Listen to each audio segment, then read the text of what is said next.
Alors les bêtises que souvent, font nos enfants, alors il faut bien l'interpréter, il faut, je pense, déjà bien expliquer, et comprendre la les choses. Ce que l'on appelle les bêtises, ça va être, une expérience qui a des conséquences fâcheuses, plus ou moins importantes, OK? Et le mot qui était important, c'était expérience, OK? Pourquoi? Parce qu'il faut bien comprendre qu'un enfant apprend en expérimentant. C'est-à-dire que c'est ça c le meille la meilleure façon d'apprendre pour un enfant, c'est d'expérimenter, de tester. OK? Ça fait partie des formes de pédagogie, hein, de pédagogie reconnue. C'est, l'apprentissage par tâtonnement, l'apprentissage par l'expérience. Donc ce qu'on appelle une bêtise, quand un enfant va prendre quelque chose, il va essayer, lui, il est pas conscient de ce qui va se produire, en général. La plupart du temps, il veut tester. Il veut tester et voir ce que ça va donner, voir ce qui va se passer, tout simplement. Tout simplement, il est dans une phase d'apprentissage. Donc, très souvent, de surréagir à toute, expérience de l'enfant, de ce que l'on va appeler à tort des bêtises systématiquement, c'est une grave erreur. C'est une grave erreur parce qu'on lui envoie le message: «Non, n'apprends plus, tu dois arrêter d'apprendre». C'est ça qu'on est en train de lui dire. Parce que quand tu essaies d'apprendre, c'est une bêtise, c'est, une faute. Donc on envoie le message de: «Il ne faut pas apprendre». Apprendre, c'est, faire des fautes. Ça, c'est catastrophique. C'est catastrophique. Il faut, au contraire, faire en sorte de le pousser à expérimenter, à tester, à apprendre par tâtonnement, par expérience. OK? Ça donc, l'enfant qui va tester, qui va jeter un ballon, ainsi de suite, c'est une expérience. Quand il connaît pas les conséquences, bon, bah, on va être indulgent. Quand les conséquences vont être fâcheuses et que c'est répétitif, là, c'est sûr que on va lui expliquer. Donc là, on arrive sur le 2e dessin. On va lui expliquer, on va communiquer. On va pas, directement sanctionner, punir. Il faut impérativement que quand il y a une expérience qui est faite, OK, si bon, il y a pas de conséquences négatives, bon, bah, on le laisse continuer. Ça, c'est un point important, hein, parce que souvent des parents, je le vois sur, par exemple, l'enfant va faire, certaines choses dont les conséquences ne sont pas, vraiment, fâcheuses, ne sont pas graves, et vont être derrière: «Non, fais pas ça, non, fais pas ci, non, fais pas ça, non, arrête de faire ceci». C'est catastrophique. Laisse-le vivre, laisse-le apprendre, laisse-le évoluer, laisse-le grandir. Si si, voilà, si, il a mis, un peu de feutre, sur le carrelage ou j'en sais rien, pas grave, on va nettoyer. OK, tu as fait ça, tu nettoies après, tu vois? Et pas: «Non, fais pas ça». Laisse-le faire. Laisse-le faire tant que c'est pas grave, tant qu'il y a pas de conséquences, i irrémédiables, de conséquences qu'on voilà, il y a une destruction ou je sais, une détérioration de quelque chose. OK? Tant qu'il y a pas de ce problème-là, tant que c'est réparable, bah, suffit juste de lui expliquer comment le réparer. OK? Par exemple, si, il dessine et qu'il dessine, sur du papier et qu'il a voulu tester, sur le carrelage, bon, bah, tu as testé sur le carrelage, c'est pas fait pour ça, hein. On arrive sur la communication parce que sinon ça va salir, ainsi de suite. Vaut mieux que tu le fasses sur le papier. Maintenant, essuie-le. Bon, ça c'est très intéressant. Ça, c'est un exercice qui est intéressant parce qu'on explique à l'enfant non seulement: «OK, apprends, pas de problème, tu as découvert, maintenant répare, la conséquence». Tout simplement, et sans qu'il y ait déjà dans la forme, sans être dans l'excès, les cris, ainsi de suite, et dans le fond, encore une fois, laisser cette ouverture d'expérimentation. OK? À partir du moment où, en plus de ça, on lui donne une leçon de réparation, de correction, ainsi de suite. Donc ça, c'est très bien. Par contre, bien entendu, c'est le troisième schéma, le 3e dessin, c'est qu'on va mettre des limites à tout ce qui est dangereux, bien entendu. Tout ce qui est dangereux, on doit dire: «Non, ça, tu peux pas expérimenter parce que c'est dangereux». Tu peux pas, aller, t'approcher du gaz. Même si tu veux expérimenter, ce que ça fait de toucher le feu ou autre, et ben, non, c'est dangereux. On peut lui montrer, lui dire: «Regarde, si tu rapproches ta main, tu vois un petit peu la chaleur que c'est», il va comprendre. Il l'a expérimenté, en fait, Là, il va dire: «Ah non, OK, j'ai compris, je j'ai pas envie d'en savoir plus, mon expérience va s'arrêter là». OK, donc ça, bien sûr, il faut mettre les limites à tout ce qui est dangereux. On ne dit pas: «Tiens, il se rapproche du balcon, il est en train de monter sur la table, il est en train d'expérimenter». Non, c'est dangereux, donc ça, on ne fait pas et on explique toujours. Voilà, pourquoi on ne fait pas? Parce que, on peut tomber, à la renverse, par-dessus le balcon et là, à ce moment-là, il y a des conséquences, ainsi de suite et voilà, on développe davantage. Donc, heu, bien sûr, il faut toujours mettre des limites à tout ce qui est dangereux et ne pas s'approcher de tout ce qui est dangereux, mais tout ce qui n'est pas dangereux, ça reste des expériences, surtout quand elles sont, réparables et c'est un bon exercice de lui apprendre ensuite comment, les réparer quelque part, d'assumer un petit peu une responsabilité, très bon, on y reviendra par la suite, tout en étant dans la communication apaisée, saine et comment dirais-je? Détaillée, constructive. L'exemplarité, ça c'est une des slides, extrêmement importantes de ce module, c'est montrer l'exemple. On ne peut pas, si vous voulez, c'est assez simple, demander, exiger à un enfant, d'être studieux, d'être concentré, d'être calme, d'être, exemplaire presque, heu, si nous-mêmes on n'applique pas ces principes-là.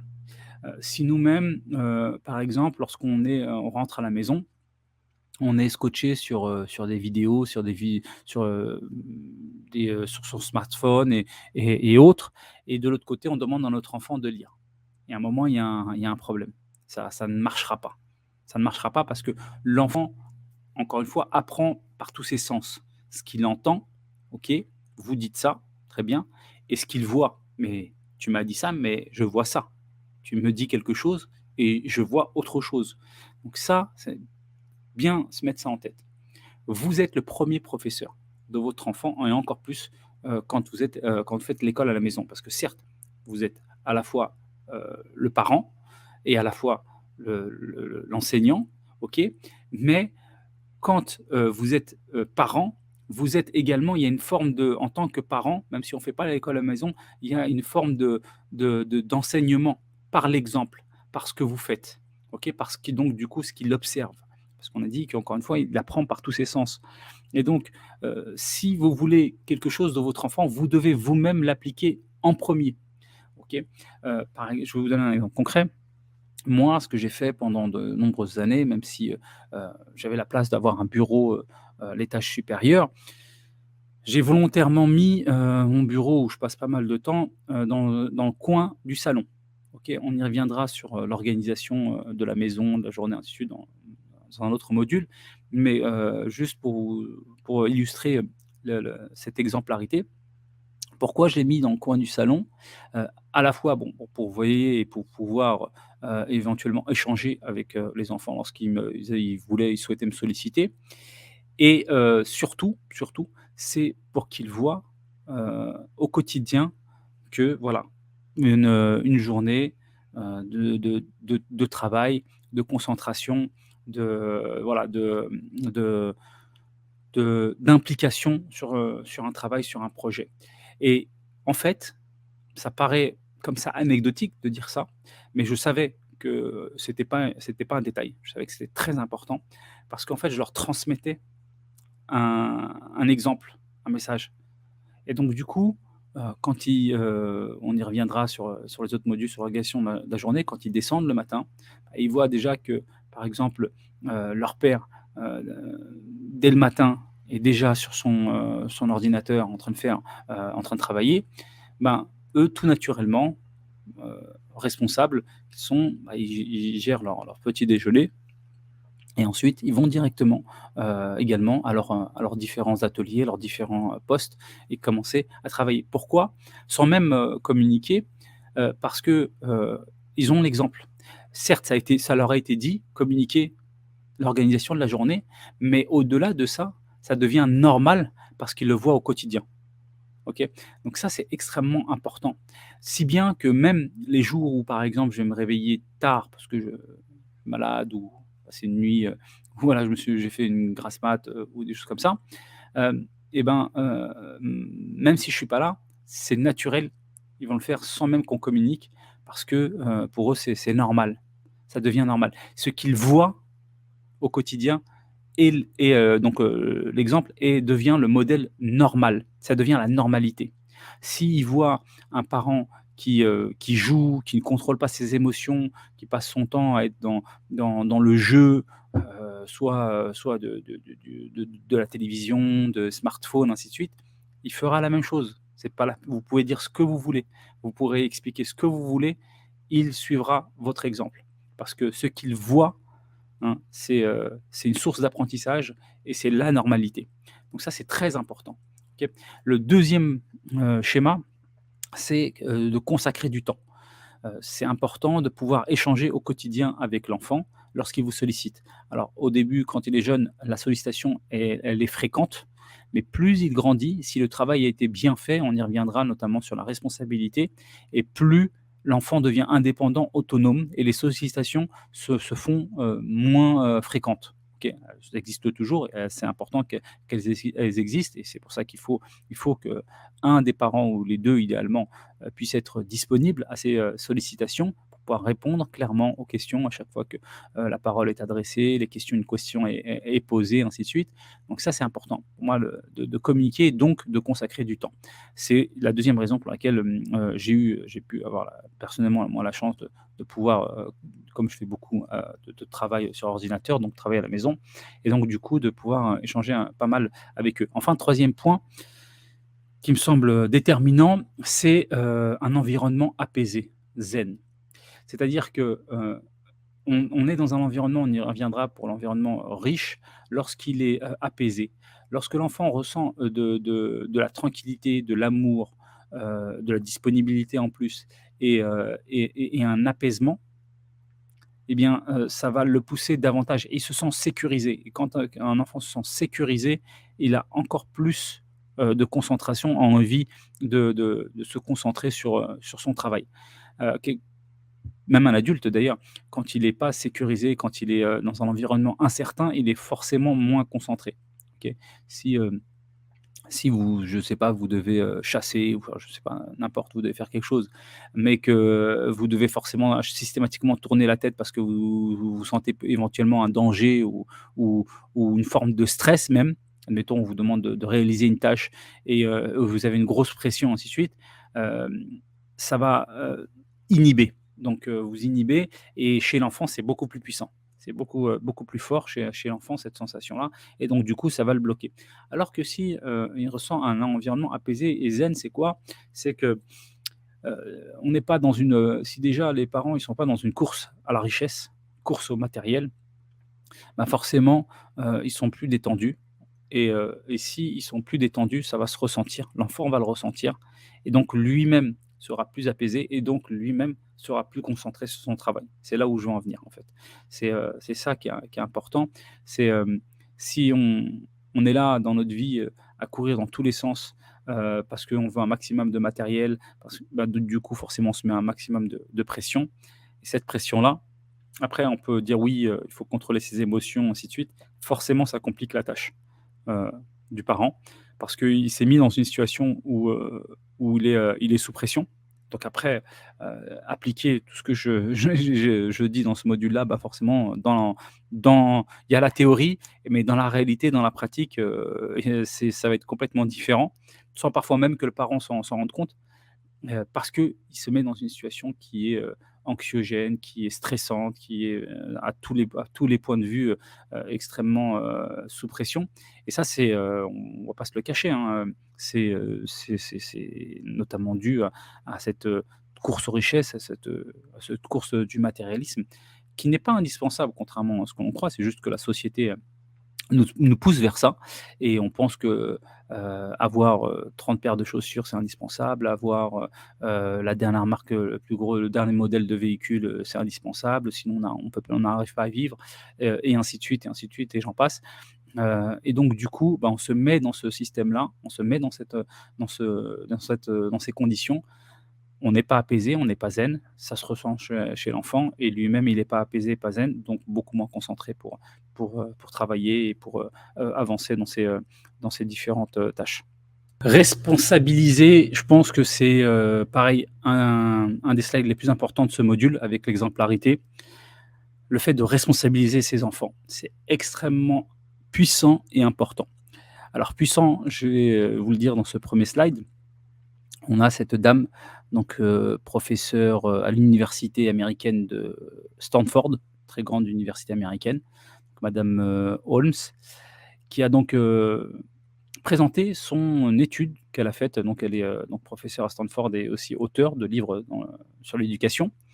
Elle fait une étude, longitudinale, donc une étude qui consiste à, s'inscrire sur la durée. L'une des plus longues qui a été réalisée, c'est-à-dire prendre des personnes, OK, qui étaient, donc à leur, en bas âge, OK, et ensuite d'accompagner et une fois que ces personnes-là, ont grandi, bien sûr, il a fallu plusieurs personnes pour gérer de l'université pour gérer cette étude-là. Une fois que les personnes ont grandi, ils leur ont posé des questions.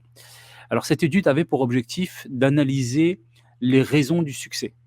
C'est-à-dire ils ont analysé des enfants, un petit peu leur mode de vie, OK?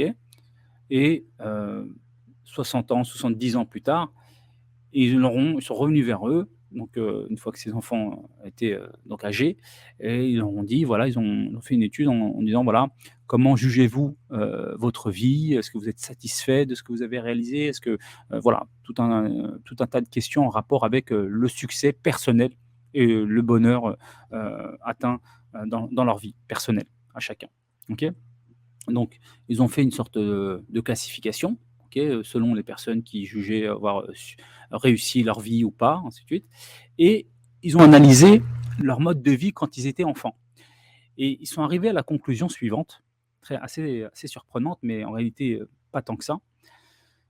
C'est que, les personnes qui estimaient avoir réussi leur vie, ils se sont rendus compte, tout simplement, que c'était, souvent quand ils étaient enfants, ils avaient beaucoup de responsabilités en termes de corvées, de tâches à la maison.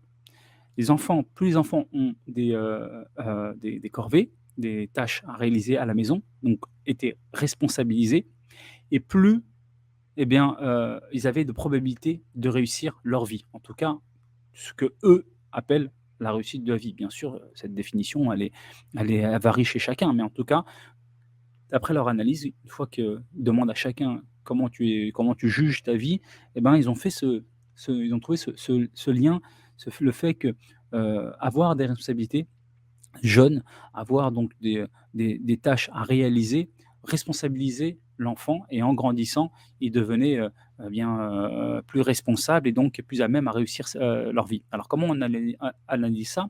C'est que, premièrement, c'est que l'enfant, plutôt qui a des tâches, qui n'est pas donc un enfant roi couvert, d'amour excessif, heu et bien, il est responsabilisé, il a des tâches, il est en action. Il n'est pas là juste pour recevoir de l'amour, recevoir, exiger, attendre. Non, il n'est pas en mode passif, il est actif, il sait qu'il a aussi des choses à faire.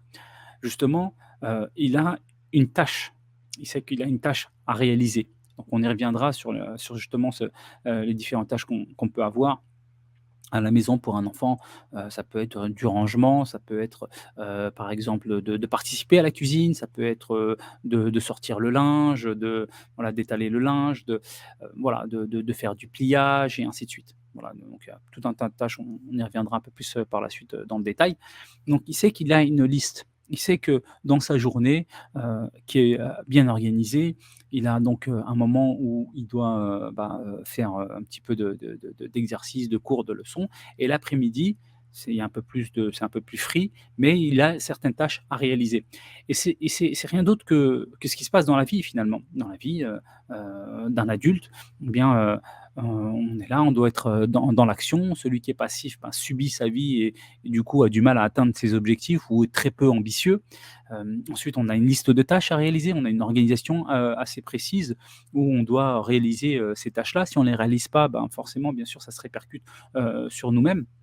OK, et le troisième point, c'est la prise d'initiative.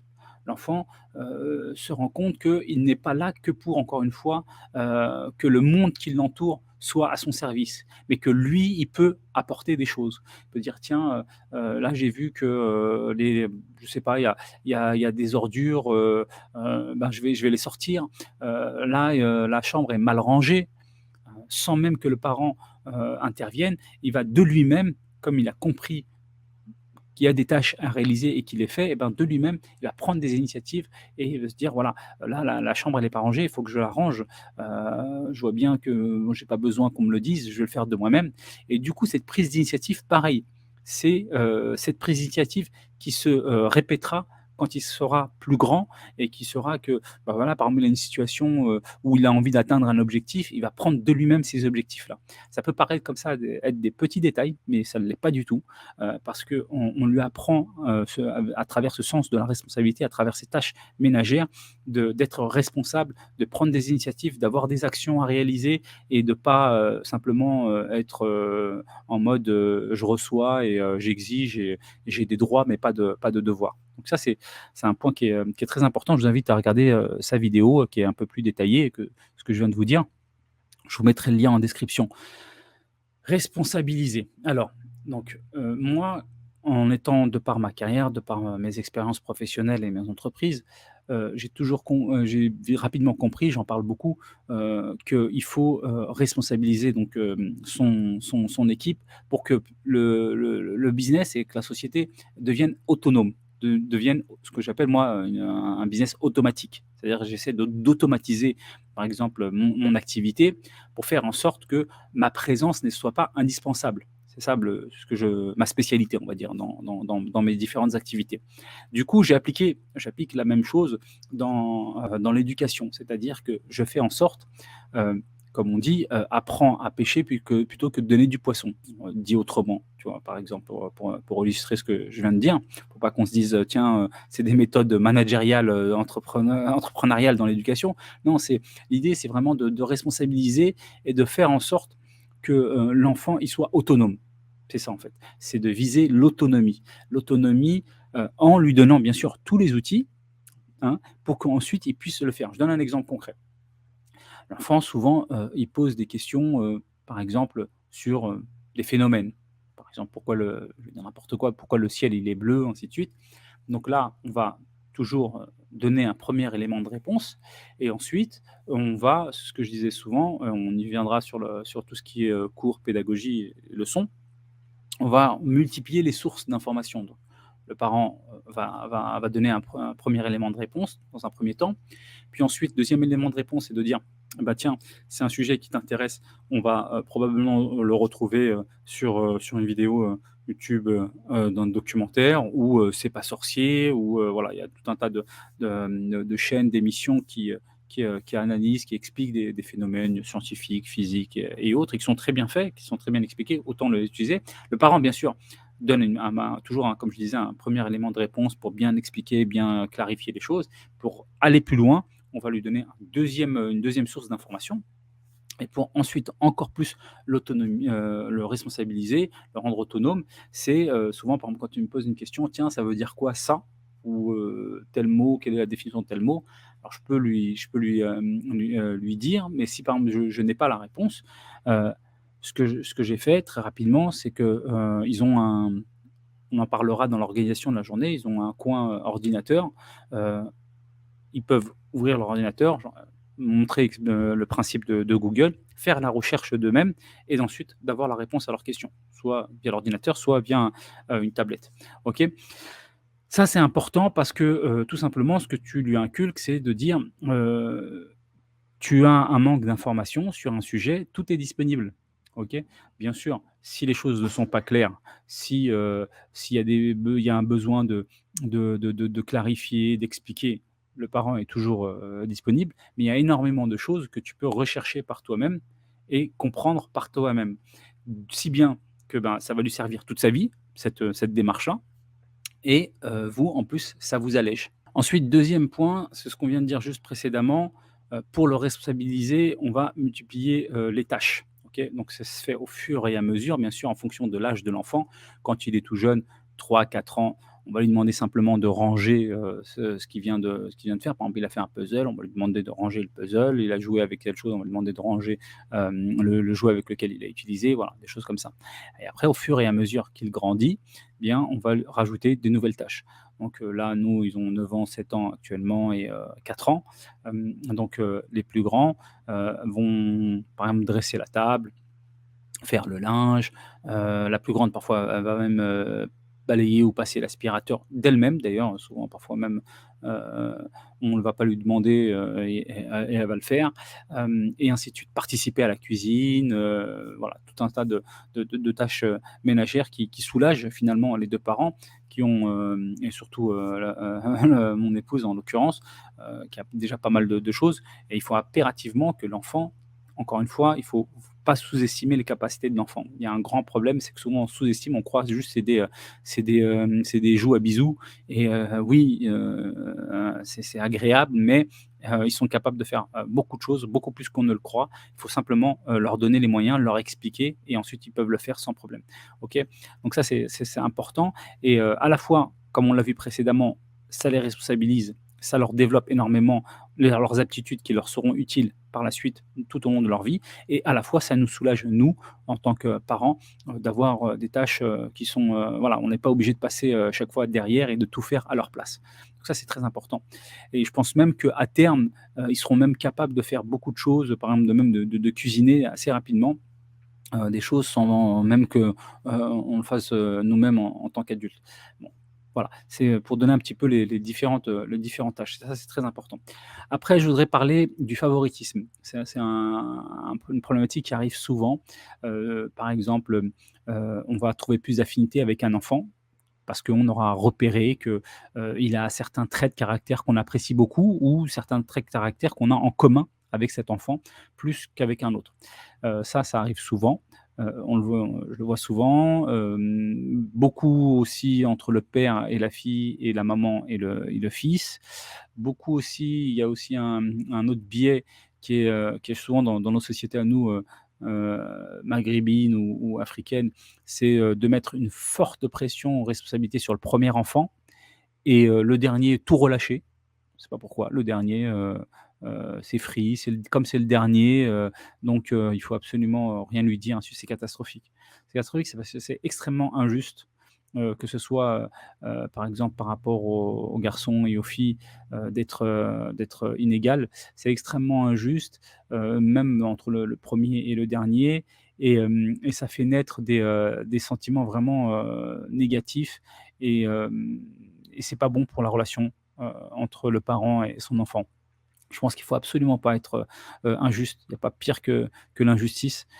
Il faut, toujours tendre à être juste. Alors, est-ce que c'est naturel ou pas d'avoir des affinités avec un enfant en particulier? C'est tout à fait naturel. Moi, c'est le cas. Bien sûr, bah, parfois, je me rends compte que j'ai un peu plus, d'affinité avec un enfant plutôt qu'un autre.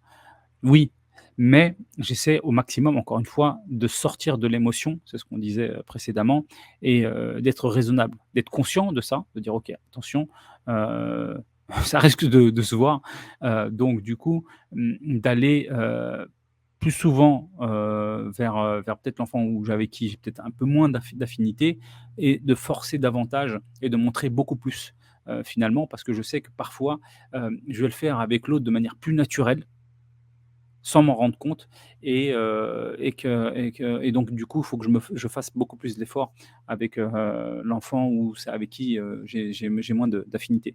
Donc ça, c'est, vraiment très important d'être raisonnable avec ça, parce que, encore une fois, ça peut avoir des grosses conséquences.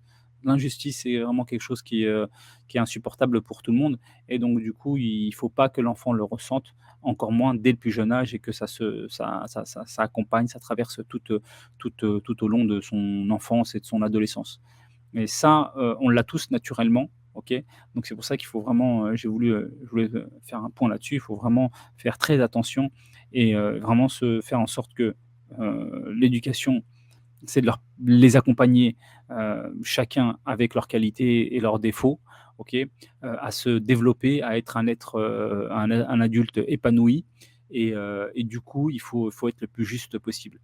Et aussi, le biais, enfin ce truc qui consiste à dire que, le premier enfant, il a toutes les responsabilités et le dernier enfant a aucune responsabilité. Ça aussi, ça doit être culturel. Je pense que c'est pas on ne le retrouve pas dans toutes les sociétés. C'est très mauvais. Il y a absolument aucune raison à ça. On va retrouver un enfant le premier enfant qui est du coup souvent plus responsable parce que l'aîné a eu, tout de suite, beaucoup de tâches et de responsabilités à assumer et inversement le dernier, qui est l'enfant roi gâté, ainsi de suite. Non, il faut être juste, il faut, tout le monde a des responsabilités, on ne peut pas, incriminer, systématiquement le premier parce qu'il y a eu un problème donc forcément, c'est l'aîné, le responsable parce qu'il était présent. Non, si une bêtise a été faite par un autre enfant, c'est lui le responsable d'abord. Ensuite, on peut, éventuellement, demander à son aîné, d'avoir, un peu de surveillance, mais on ne peut pas déléguer notre rôle de parent à l'enfant aîné et de trouver des excuses systématiquement au dernier. Ça, c'est vraiment un phénomène qui est très, très présent, selon les cultures, mais en tout cas chez nous, maghrébins et je pense que c'est très, très mauvais de faire ça parce que c'est vraiment une injustice totale. Donc il faut arriver à, encore une fois, comme je le disais, à être juste. Parlons maintenant de la pédagogie qui est bien sûr, un sujet extrêmement important, dans cette formation et donc dans ce module. Alors tout d'abord, c'est le principe de la personnalisation. Le problème de l'école dont on a parlé, dans le premier module, c'est que c'est uniforme, c'est industriel. Il n'y a pas de personnalisation, il n'y a pas un enseignement qui va s'adapter à l'enfant. OK? C'est l'enfant qui doit s'adapter à l'enseignement, aux cours, aux professeurs. Donc ça, c'est une problématique, parce que les enfants sont différents et apprennent différemment. Il y en a certains qui vont être plus à l'aise avec les exercices, il y en a certains qui vont être plus à l'aise avec l'expérimentation, le tâtonnement, le fait d'essayer, des choses. Il y a des enfants qui apprennent plus en individuel, et d'autres plus en groupe et ainsi de suite.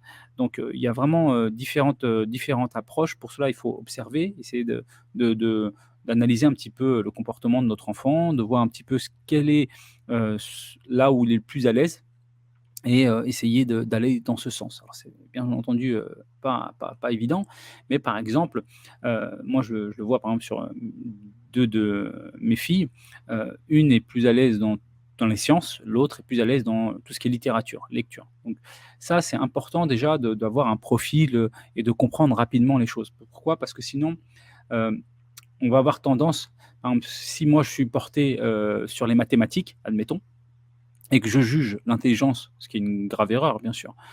On juge pas l'intelligence est multiple. On peut même en faire un slide.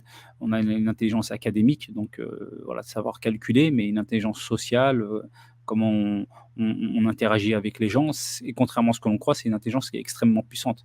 Parce que dans la société, on le sait, il suffit d'avoir parfois de bonnes relations, d'avoir un bon relationnel, de bonnes interactions avec des gens et ça peut nous ouvrir énormément de portes, de faciliter énormément de choses. C'est ce qui se passe, souvent dans les hautes sphères d'ailleurs. OK? Donc, il y a différentes intelligences. Elles sont nombreuses, certains estiment qu'il y en a 7 même et donc c'est important de ne pas limiter, par exemple, l'intelligence à une capacité à faire des calculs, hein. L'être humain, c'est pas juste une calculatrice, il peut faire beaucoup plus de choses et donc il ne faut pas limiter cette intelligence, à cela et juger, de manière générale, on ne juge pas notre enfant de toute façon, mais encore moins, sur, des éléments qui sont tout à fait, pas objectifs. Donc ça, c'est important d'avoir, profilé, j'ai envie de dire, un petit peu, notre enfant et savoir un peu sur quoi il est plus à l'aise et quel est le mode, du coup, d'apprentissage qu'il préfère. Ça, justement, c'est l'exemple que je voulais vous donner. Par exemple, donc j'ai, un enfant qui est plus à l'aise, sur tout ce qui est sciences et l'autre plus, littérature. Celle qui est plus à l'aise, sur la littérature, comme je disais, je la juge pas donc juste sur les mathématiques parce qu'elle est extrêmement douée sur la lecture, sur les langues, sur plein de choses. Donc ça, c'est important et heu et du coup, par exemple, pour les mathématiques, par exemple, multiplication, je me souviens, qu'elle n'était pas forcément, à l'aise pour apprendre, ces tables de multiplication et ce qu'on avait fait parce que, on savait elle aimait beaucoup, les dessins, enfin à apprendre à travers les dessins animés, ainsi de suite et il y a une série, je crois, ça s'appelle les Alphas, si je me souviens bien, donc même des figurines avec des multiplications, des chiffres, elle est très dans le visuel.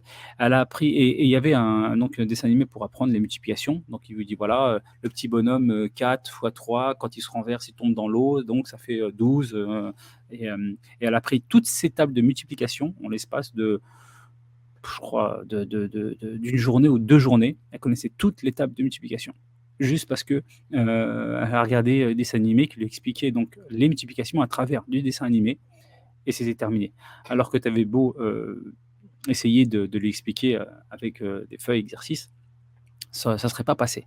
Donc il a fallu juste faire ça et ça s'est passé, ça a été immédiat. C'est assez impressionnant, pour le reconnaître. Donc ce que je veux vous dire par là, c'est que, bien comprendre la personnalité de chaque enfant, dans quoi il est le plus à l'aise et comment, quel est le format d'apprentissage. Donc on a bien compris que pour elle, la grande, c'est ce format-là. Du coup, on ne va pas se limiter, on y reviendra sur le module de l'apprentissage, des leçons, ainsi de suite. On ne va pas se limiter simplement cahier, exercice. On va faire pas mal de choses en vidéo. On va faire beaucoup de choses en vidéo parce qu'elle va préférer ce mode-là et elle va apprendre beaucoup plus vite comme ça. Là, je vous ai donné l'exemple des multiplications, mais ça s'applique en réalité sur plein, tout un tas de sujets, si bien qu'on fait énormément d'apprentissage à travers des vidéos et du coup, elle absorbe énormément. OK? Maintenant, elle est même vachement à l'aise en mathématiques, notamment parce que, on a privilégié ce type de méthode d'apprentissage. Donc ça, c'est vraiment un point important, la personnalisation. Deuxième point, c'est de bien comprendre qu'on est là pour accompagner, l'enfant, et développer ses qualités. C'est-à-dire que ça nécessite bien sûr de les avoir dans un premier temps cernés, c'est ce qu'on a dit précédemment avec la personnalisation et une fois qu'on les a cernés, on est là pour, en tant qu'éducateur, accompagner le développement de l'enfant sur ses qualités et pas, erreur qui se produit souvent, et on n'est pas là pour, que notre enfant finalement, réalise nos objectifs à nous. Parce qu'on a une certaine frustration de ne pas avoir atteint, des rêves ou réalisé certains objectifs qu'on aurait voulu faire et on veut, que l'enfant le fasse à notre place. Ça, c'est aussi un phénomène qu'on voit souvent. Non, ça c'est vraiment une chose, à ne pas faire et ça va, générer des frustrations, même si ça peut créer, un plaisir personnel qui est très égoïste finalement, puisqu'il est au détriment du développement personnel de l'enfant. Donc, non, c'est, savoir qu'est-ce que lui, il aime faire. Qu'est-ce que lui, il apprécie et dans lequel où il a des qualités et on va le développer, ces qualités-là. On va le mettre dans cet environnement pour faire en sorte de développer ses qualités, qu'il soit épanoui dans son environnement et qu'il puisse se faire plaisir. OK? Donc ça, c'est un point qui est très important et donc du coup, par exemple, pour revenir sur la grande qui est plus à l'aise, sur tout ce qui est littérature, on va mettre beaucoup l'accent sur la littérature. On va être plus exigeant avec elle parce qu'on sait qu'elle est douée, sur ça, sur les langues et sur la littérature. On va être beaucoup plus exigeant. On va lui demander de lire des romans, très régulièrement, par semaine, par mois, ainsi de suite. On va être plus exigeant. Alors que la seconde qui est plus à l'aise, sur tout ce qui est mathématiques, par exemple, je me souviens quand elle était, plus petite, j'avais cerné assez rapidement, j'achetais énormément de puzzles. Alors que chose que j'avais pas faite pour la première parce que je savais que c'était pas forcément ce qu'elle appréciait. J'ai acheté beaucoup de puzzles, elle a un sens de l'abstraction, de la géométrie qui est développé et donc du coup, quand tout petite, on en faisait énormément et après on a continué, par la suite sur d'autres, types de jeux, mais tout ce qui est un peu plus en rapport avec de la logique, des sciences, des choses comme ça. OK? Donc ça, c'est un point important. Ensuite, bien comprendre que, l'apprentissage est naturel. L'enfant apprend naturellement à marcher, l'enfant apprend naturellement à parler. Il y a personne qui vient qui lui explique, comment marcher, comment parler. Il le fait naturellement. Donc l'apprentissage est naturel, dès lors que l'environnement est favorable. Si l'environnement n'est pas favorable, eh bien forcément l'apprentissage est plus compliqué.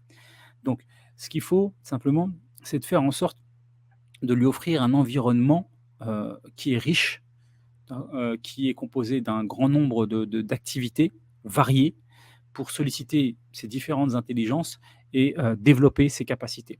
On y reviendra sur l'organisation, justement, comment on organise, sa maison, la chambre, pour multiplier, les activités qui soient facilement accessibles, pour que ces activités soient, enrichissantes, culturellement, pour, voilà, développer, toutes ces qualités. Et un autre point important, c'est que l'enfant apprend en jouant, c'est très important. OK? Il apprend par l'expérimentation, par le jeu. C'est la meilleure façon d'apprentissage. Oui, on peut apprendre des choses même très compliquées, par le jeu. Il y a énormément d'outils aujourd'hui, on y reviendra dans le détail par la suite, qui nous permettent de d'apprendre pour jouer. Par exemple, tout à l'heure, j'ai cité le puzzle. Le puzzle est un outil très puissant parce que, ça développe, le sens, de la géométrie, de l'observation, comment dirais-je? D'abstraction, ainsi de suite. Ça, c'est très puissant. Il y a, voilà, tout un tas par exemple, des instruments de musique, piano, et autres. Pareil, ça développe, énormément de capacités de mémorisation, de dextérité, de concentration. Ça, c'est très important. Plus on arrive à développer, ces facultés cognitives, hein, par le jeu, plus c'est puissant parce qu'en fait, l'enfant, comme il apprend naturellement, il va, lui, continuer à vouloir le faire de par lui-même et il va, le faire de manière beaucoup plus intense et donc de manière beaucoup plus efficace et sans vous en rendre compte, ben, il aura développé énormément de qualités. La concentration, c'est extrêmement puissant parce que demain, lorsque, il sera plus grand, il devra se concentrer sur un problème, il devra résoudre un problème, ça nécessitera énormément de concentration. L'enfant qui a, déjà développé cette qualité de concentration à un niveau très élevé, bah, il sera capable de résoudre une grosse problématique.